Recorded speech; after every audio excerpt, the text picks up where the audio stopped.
है करीब 1%, 5465 के आसपास। लेकिन अब हमारे साथ बातचीत करने के लिए जुड़ चुके हैं WGC इंडिया के CEO सचिन जैन साहब।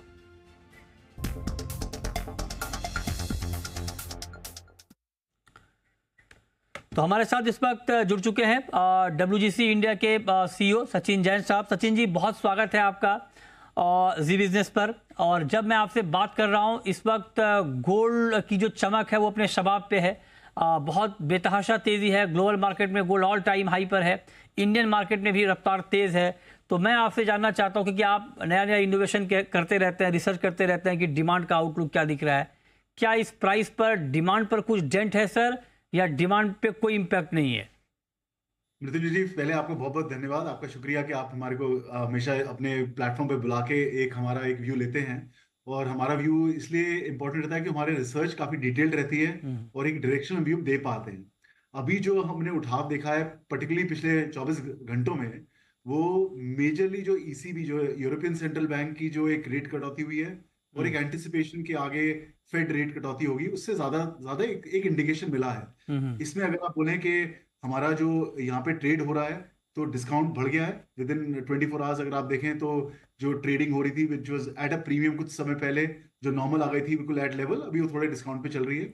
लेकिन अगर मेरा हमेशा एक आउटलुक रहता है कि थोड़ा समय को लेके देखें कि बेस जो है वो कहाँ से और किस स्तर पे है। तो अगर आप देखें Q2 में जो हमारे हमारे देश में जो डिमांड रही, जो कि हाईएस्ट गोल्ड प्राइस रहा था Q2 में। Q2 से मेरा मतलब है अप्रैल मई जून। तब लेकिन घटौती सिर्फ 7% की हुई थी और वैल्यू वाइज तब भी हमारा 18% अप था। है? उसके बाद आप देखें कि अगस्त में, या जब से हमारा ये ड्यूटी का रेट कट हुआ था, उसके अलावा उसके बाद आके काफी इंक्रीज हमारी कंजम्पशन में रही है और एक ज्वेलरी में काफी तरह से हमारी इंक्रीज एक डिमांड रही है। जो मेन हमारा एक ग्लोबली अगर आप देखें, जो एक एक हमने एक ट्रेंड देखा है, वो देखा है ईटीएफ्स का, जो पिछले first half of the year में काफी हद तक अपना इनकैश कर रहे थे, प्रॉफिट बुक कर रहे थे, are coming back in the investment game. जो इन्वेस्टमेंट गेम हमारा गोल्ड का है उसमें आ रहे हैं। तो ये देखने को रहेगा कि अगले 2 से 3 महीने में क्या हमें रिस्पॉन्सेस का मिलता है। लेकिन जो ओवरऑल आप देखें, जो स्तंभ है वो काफी स्ट्रांग है। लेकिन अगर क्योंकि ये वॉलेटिलिटी जो आप देखें पिछले 24 घंटे 48 घंटे में हो रही है, ये मेरा सोचना है कि अगले 7 दिन में, अगले 10 दिन में भी रहेगी और इससे थिंग्स कुछ ऊपर नीचे जाएंगी जरूर। लेकिन आप इमीडिएटली आपके आपके श्रोता को बोलना चाहूंगा कि बहुत शॉर्ट टर्म प्रॉफिट और बहुत शॉर्ट टर्म को ना देखते हुए लॉन्ग टर्म के हिसाब से एक डिसीजन लिया जाए। अच्छा, आज चूंकि सर जब हम गोल्ड पे बात करें, आज सुबह से ही हमने कई सारे लोगों से गोल्ड पर बात की है। कुछ एक्सपर्ट ये कह रहे हैं कि जो भी वजह है, जैसे यूएस में रेट कट की बात हो रही है, नेक्स्ट वीक फेड की मीटिंग है, इंटरेस्ट रेट में कटौती होगी, इस बात की संभावना पूरी है। तो कुछ एक्सपर्ट कह रहे हैं कि फेड के रेट कट को मार्केट ने पूरी तरह से डिस्काउंट कर लिया है। तो उस लिहाज से अब चूंकि दाम बहुत बढ़ गए हैं, तो एक प्रॉफिट बुकिंग किसी भी वक्त ग्लोबली आ सकती है गोल्ड में। और अगर ऐसा होगा तो एक बड़ा करेक्शन भी हम गोल्ड में देखेंगे। क्या आपको भी लगता है कि उस लेवल पे एक प्रॉफिट, प्राइस पर मैं कमेंट नहीं कर रहा हूं आपसे ले लें, लेकिन क्या आपको लगता है कि जो एक बड़ा बाइंग का मोमेंटम बना था इन्वेस्टर की तरफ से, वो थोड़ा प्रॉफिट बुकिंग मोड में आएगा सर? आपको भी लगता है? फिर अगर अगर आप ग्लोबली देखें मृत्युंजय जी, तो जैसे ईटीएफ जो एक मेन एक स्तर है, हमारा एक मेन जरिया रहता है एक ग्लोबल इन्वेस्टमेंट का, उसमें ऑलरेडी पिछले 6 महीने में काफी उन्होंने प्रॉफिट बुकिंग करी है। काफी हमारा एक एक जो एयूएम गोल्ड का था वो काफी हैज रिड्यूस्ड।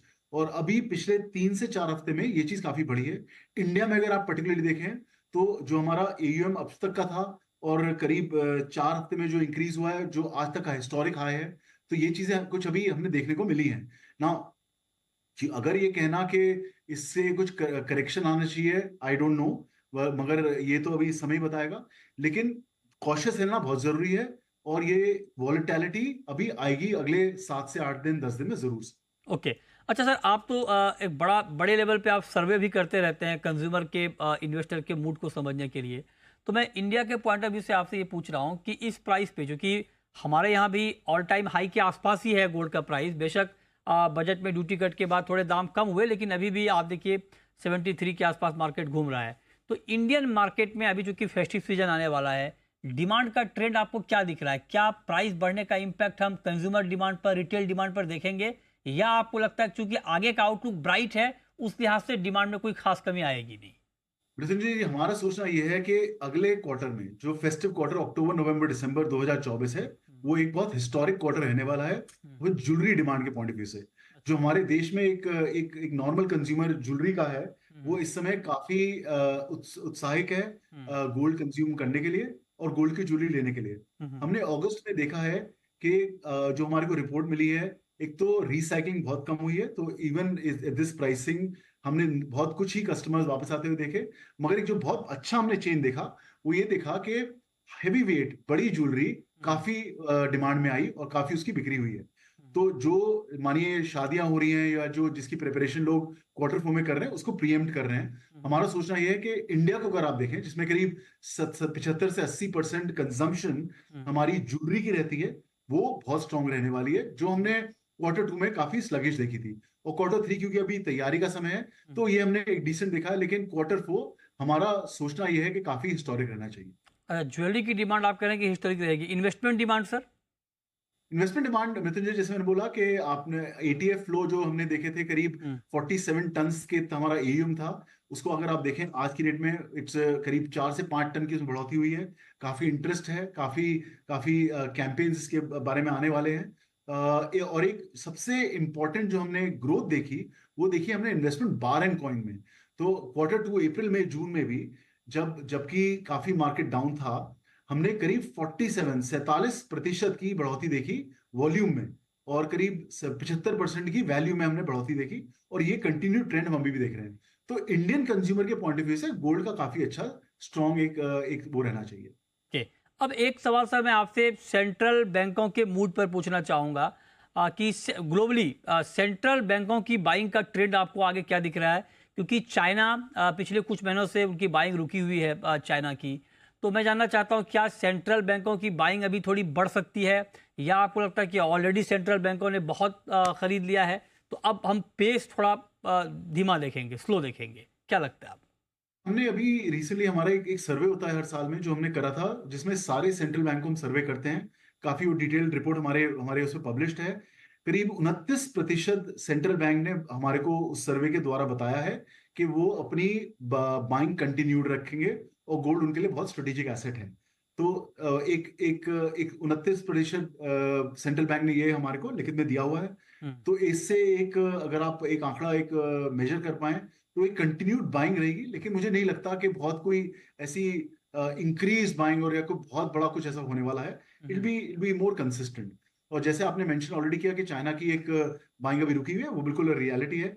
उसमें हमने अभी पर्टिकुलरली पिछले 2 महीने में कोई ऐसी बढ़ोतरी नहीं देखी। ओके, एक 30 सेकंड में जवाब चाहूंगा सर। इंडियन सेंट्रल बैंक का रुझान अभी क्या रहने वाला है? मतलब रिजर्व बैंक का, आरबीआई का भी रुझान क्या रहने वाला है गोल्ड बाइंग को लेकर? इंडियन आरबीआई में ने ऑन रिकॉर्ड काफी बार गोल्ड को प्रोत्साहित करते हुए अपनी इंक्रीज बाइंग बताई है। और हमने इस साल में एक ऑलमोस्ट ऑल टाइम हाई हम लोग देख रहे हैं। हर महीने उनकी एक बाइंग हो रही है। तो ये एक अगर आप देखें, जो उनका एनुअल बाइंग थी पिछले साल की 2023 की, वो उन्होंने क्वार्टर 1 में खरीदी थी। और हर महीने हम एक रेगुलर एक हम बाइंग देख रहे हैं। तो जो इंडिकेशन है वो तो उनके रिजल्ट में ही है, जो बाइंग वो कर रहे हैं। बिल्कुल।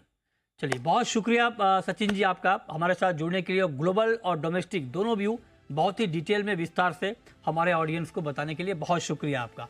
छोटा सा ब्रेक के बाद भी खबरें जारी हैं। नमस्कार।